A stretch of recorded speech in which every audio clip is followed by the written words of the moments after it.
Greetings, everyone. Pete Pardo here from Sea of Tranquility. Welcome to day 28 of our back to school month. We're picking out our favorite 30 albums of our high school years. As you know, if you've been watching all month, my high school years were 1980 to 1984, ninth grade through 12th grade, ages 14 through 18.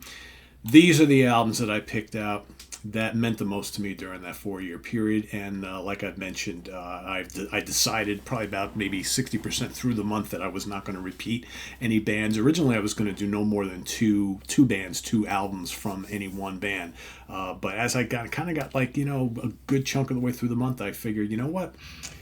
Let's not have any repeat bands. You'll get a little honorable mentions episode at the end that'll have some additional albums that were really, really special to me. But we're giving you 30 different bands, 30 different albums. I think it gives a better cross-section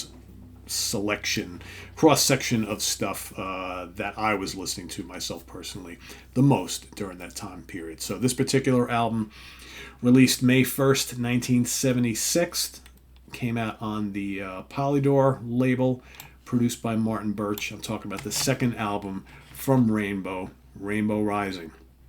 So this was an interesting dilemma for me because, during this time period, I basically listened to this, Rainbow on Stage, and Straight Between the Eyes a lot, all three of them. And I was trying to think, I'm like, God, well, which one did I listen to the most?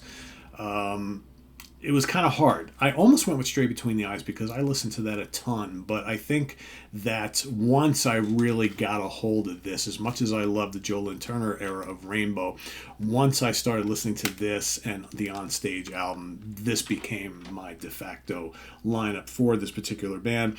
And the allure of this album only grew over time, but it really, really began during my high school years. Only 6 tracks, all that's really needed. Tarot Woman, killer opener, Run with the Wolf, Starstruck, and Do You Close Your Eyes, which makes up the rest of side 1 on the original LP. Good, more rock and roll-y type songs. Run with the Wolf, definitely a little heavy. Starstruck has just got a, really good guitar riff. It's catchy. Do You Close Your Eyes is quick and fast. And then you got side 2, which is absolutely legendary. You got Starstruck and Light in the Black. Both 2 mini epics at 8 minutes and change, both featuring some amazing drums from Cozy Powell. Richie's guitar is great. Ronnie James Dio's vocals are just absolutely amazing on this album, and especially on those 2 songs. You got Tony Carey's keyboards, Jimmy Bain's bass. I mean, this is one of the great lineups of all time, and sadly, this is the only studio album where we get those 5 guys all together. They're on the live album On Stage as well. But how cool would it have been if we got a couple more albums out of this particular lineup? No disrespect to the lineup that's on Long Live Rock and Roll, but it's not quite these guys, right? These guys are really, really special. This is a really good sounding album as well. Love the artwork. I mean, everything about Rainbow Rising to me just screams classic, epic, and so influential, right? I mean, I think it needs to be said that this version of Rainbow, or Rainbow in general, especially in the early years, so influential to kind of power metal and even a little bit of progressive metal going forward.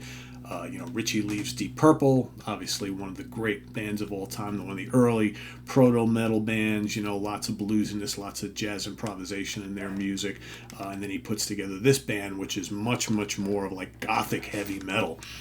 Especially early on, and Richie goes from here into much more commercial waters with the Joe Lynn Turner era, even a little bit the Down to Earth album with Graham Bonnet. The album with Graham Bonnet kind of draws from both places, but then once Joe Lynn Turner comes into the band, obviously Richie is going for much, much more of a commercial hard rock sound. But here, this is all metal, mid-70s gothic tone metal, 1976, just such a great album.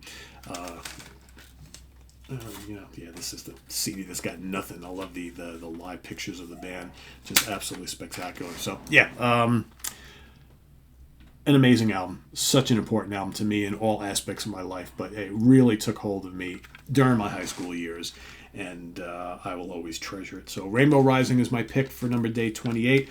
Day 29, day 30 coming up, and then we shift gears into those great dual guitar teams That's starting up on Saturday.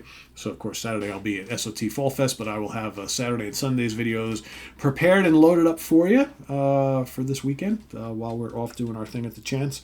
And yeah, let us know what you think of Rising in the comments below, as well as your pick for day 28. Visit us on the web also at www.seatranquility.org. We're on Facebook, we're on YouTube, all together, all the damn time. Please subscribe if you haven't already, and click on that notification bell so you get notified of all of our content as it posts. Please also hit the like button, very, very important. And down below, you also got the links to our Ko-Fi page for channel donations, as well as our merch page, where you can get all sorts of cool Sea of Tranquility stuff. And if you haven't bought your tickets for Sea of Tranquility Fall Fest, please do so you can join us in just 2 days.